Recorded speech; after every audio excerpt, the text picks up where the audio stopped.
حضرات المستمعين الأكارم، أهلا بكم في طيران شهر رمضان الكريم. هذه الطائرة تعود لكم من جديد وتصل في السنة مرة. رقم الرحلة 1440 هجرية، والمتوجهة إلى مغفرة الله ورضوانه. مسافة الرحلة من 29 إلى 30 يوما، ومدة الطيران من 15 إلى 16 ساعة في اليوم. الرجاء من المسافرين ربط حزام الإيمان والتقوى، وصلة الرحم والمحبة والتراحم، والحفاظ على الصلاة، وطي كل أشكال الحرام والشبهات، تجنبا للمطبات أثناء الرحلة، والتزام العبادات والأعمال الصالحة القيمة.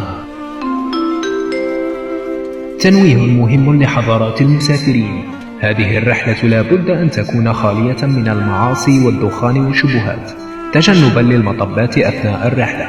قائد الرحلة القرآن الكريم، ونتمنى لكم رحلة سعيدة موفقة مليئة بالصبر والتقوى، لكي تنالوا رضا الله سبحانه وتعالى. ومع أروع رحلة في العمر وأكثرها قيمة، رحلة شهر رمضان المبارك، وكل عام وأنتم بألف خير. رمضان يا حبيب، رمضان ليتك دوما